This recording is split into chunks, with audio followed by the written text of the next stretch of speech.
Hello everyone and welcome back to my channel. It's Fatmata here from Traditionally Inspired Meaningful Art, and today I wanted to kind of bring us all up to speed on where I am with my Make 9 plans. What have I already made? What is in the works? And what am I moving around? Let's dig in.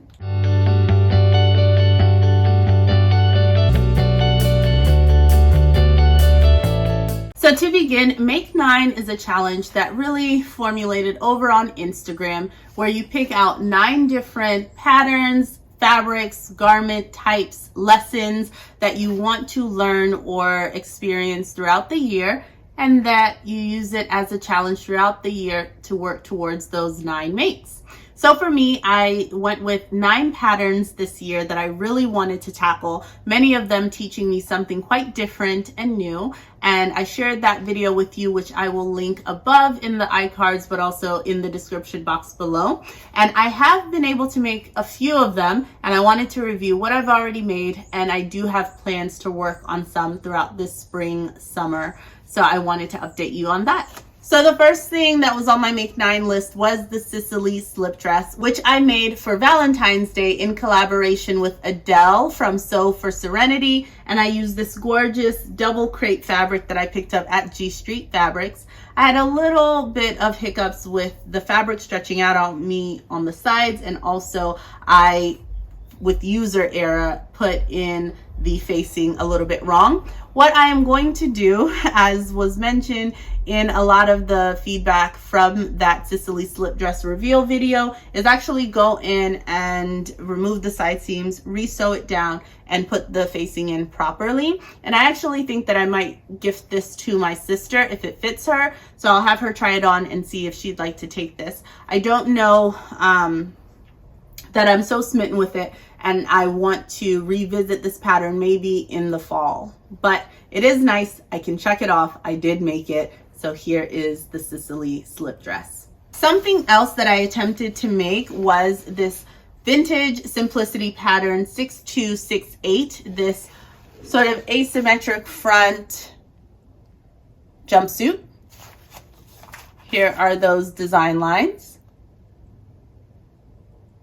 And I went ahead and made my version. I had so many challenges with this just based on how large the actual pattern was, and I had not graded it to the size that I absolutely needed. So it did end up really big on me, and then I went back in, had to remove some length from the actual torso, and in order to do that I had to go ahead and put in a waistline seam, which the pattern does not have initially. I put some darts in at the bottom and as well as the front. I have these pleats here to take in some of that excess fabric.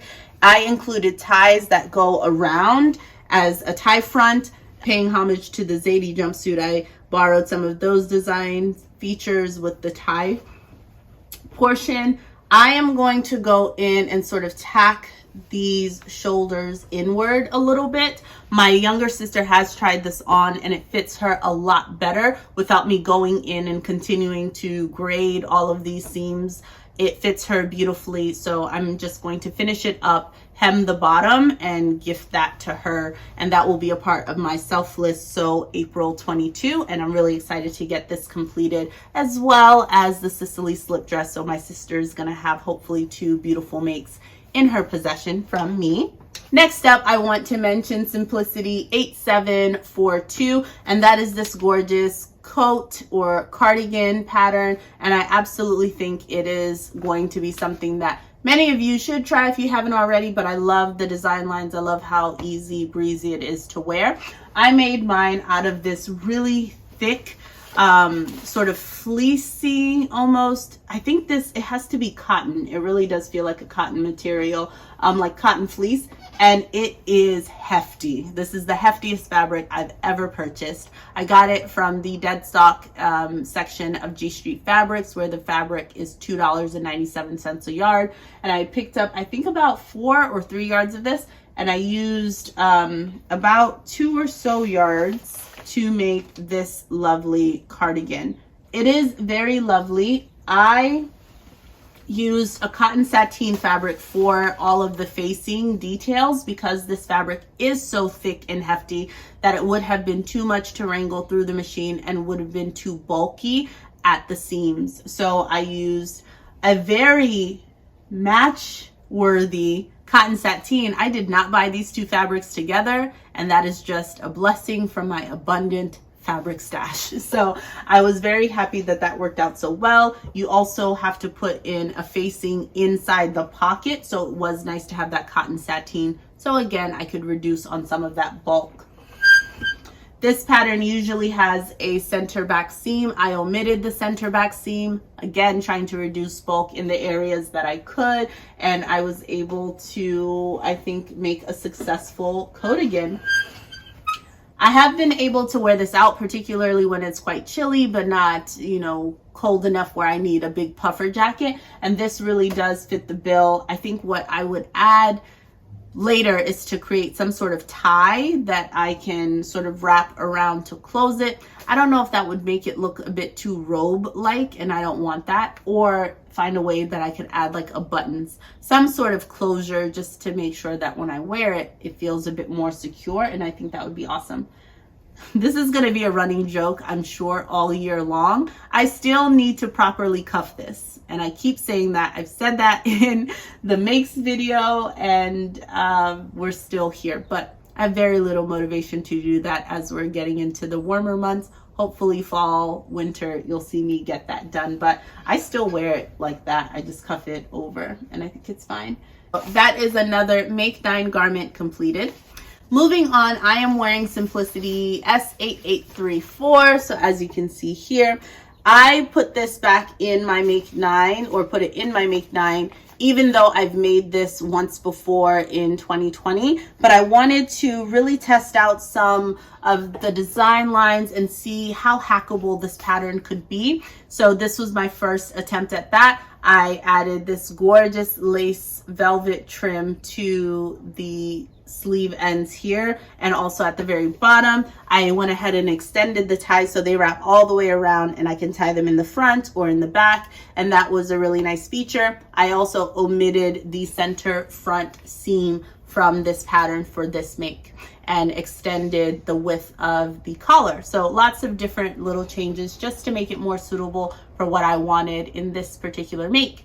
I am currently working on another hack of this for S8834, and I'm trying to see if I can create a button-up shirt that has a wrap front feature with this. So wish me luck, guys. I'm still working on it, but really excited for what I've been able to accomplish with S8834, and cannot wait to continue utilizing it. I love the tie feature. I think it adds just a nice like feminine touch, but also cinches you in where I like it, and allows everything else to be kind of loose and billowy so you don't get so overheated in the garment, and I love it. Next up, I had Butterick 4625 in my sewing plans. I have cut out this pattern out of the fabric, and I started making a little bit of progress, but then sort of left the project in February. So I'll show you what I've gotten done so far. So I was using this lovely, almost olive colored crepe fabric that I had picked up at G Street Fabrics as well. So you can see the gathers here at the shoulder seams. And I had cut this out back in February. I was going to do Shebuary with the lovely Estelle from C Stelly Sew. And I was working on it, but didn't quite get all the way there. But yeah, I've made some progress, right? Like I have the shoulder seams all gathered and stitched in. The fabric is cut. So really I can pick up on this project at any time. I just need to give myself the time to do it. I'm also going to do a pussy bow blouse. So I have that part of it cut out as well as the sleeves.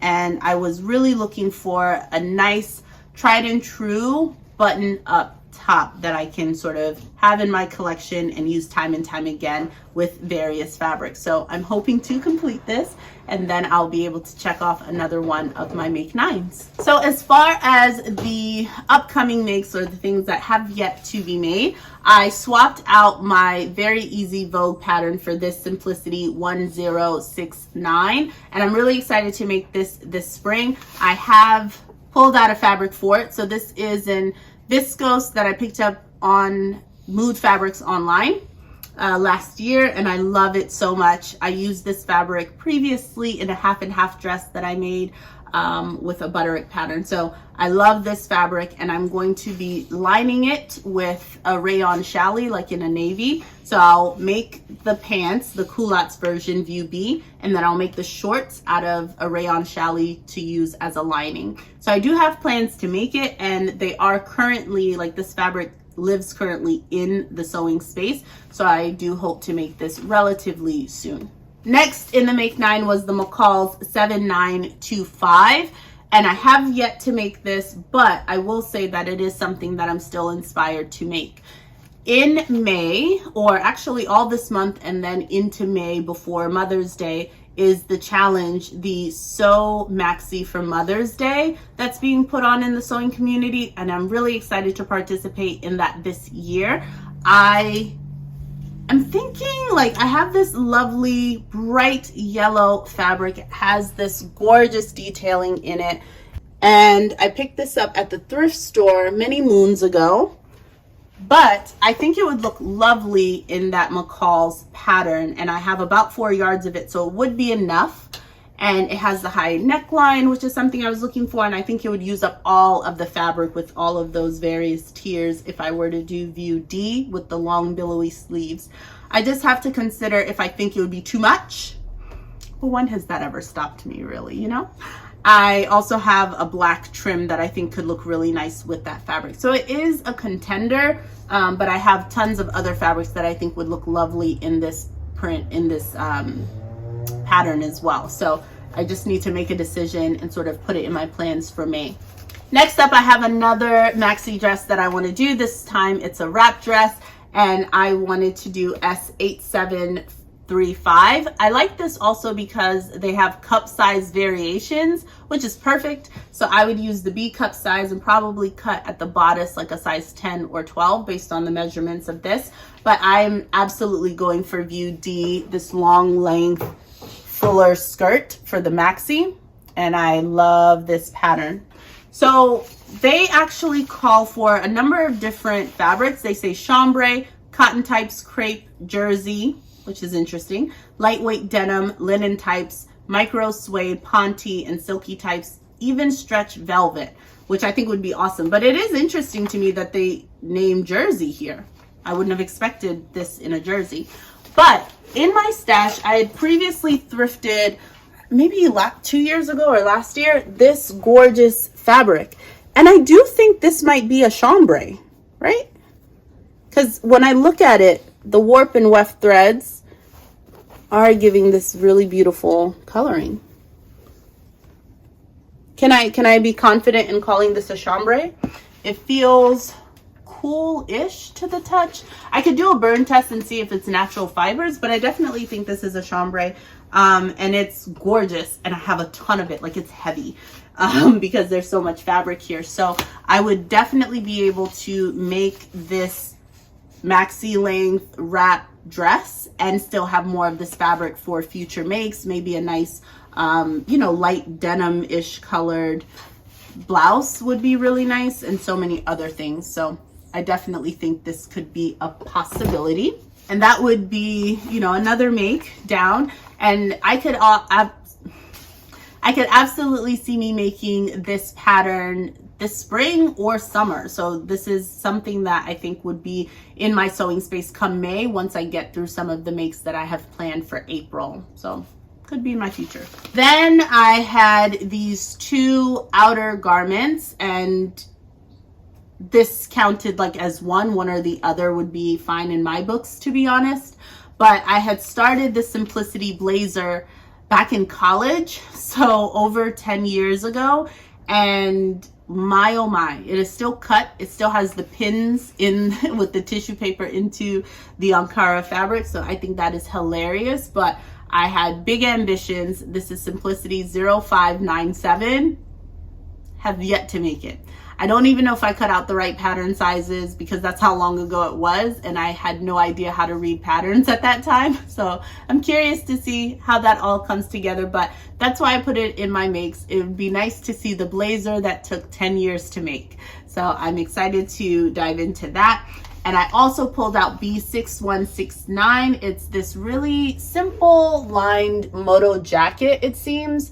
And it says that it's like average as far as difficulty. So I wanted to put it on the docket as something that I could make because I have this almost like a micro suede, but also some other velveteen or wool fabrics that I think would look really cool in a moto jacket style. And I wanted something that would be a bit more approachable. And this pattern definitely seemed to have fit that bill, and I have yet to do it.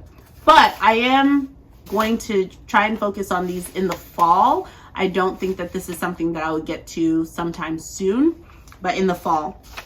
However, that being said, these three do seem really probable and likely in the upcoming spring, summer months, which I'm really excited about because that would mean that I'm well on my way to completing all of my Make 9 plans, which feels really good.